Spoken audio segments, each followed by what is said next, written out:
Have you ever tried to memorize things or topics, but then ended up forgetting them because of them being too large or lengthy? This is a common problem people face nowadays. Well, the solution to this problem is mind mapping. Mind mapping is an extremely useful technique that can boost your productivity and ease up your brainstorming process. But then you ask, how do I prepare an effective mind map for understanding and memorizing things easily? You don't have to worry about that. This video will take you to the full guide as to how you can prepare mind maps. A mind map is a visual display of ideas, thoughts, or concepts. Mind maps can document thoughts in a structured way and expand upon existing ideas. They display the relationships between concepts and provide a useful way to develop your thoughts. A mind map starts with defining a central topic on which you want to focus. The whole mind map revolves around your central topic.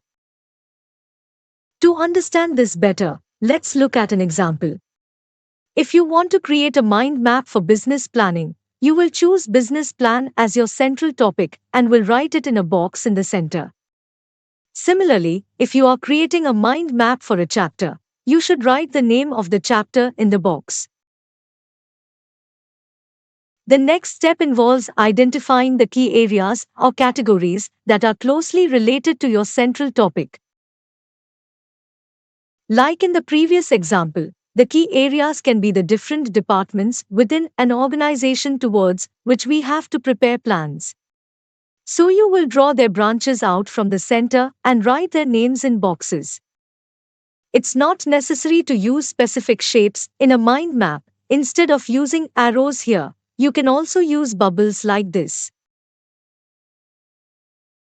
Once you have identified the categories of your topic, you have to extend their branches while exploring the subtopics of your key area or category. As in this case, the planning in the sales department could be related to inventory or tracking.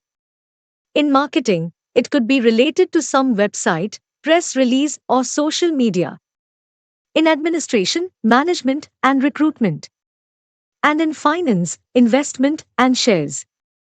In this way, you can develop as many branches as you want depending on the complexity of the topic. You can also add colors to your mind map to make it look more attractive and interesting.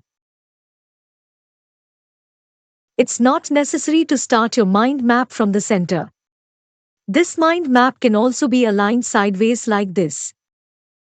So in this video, we discussed how can we prepare a good mind map to understand things easily. If you have any queries, feel free to ask in the comments section and do not forget to like the video if you found it useful.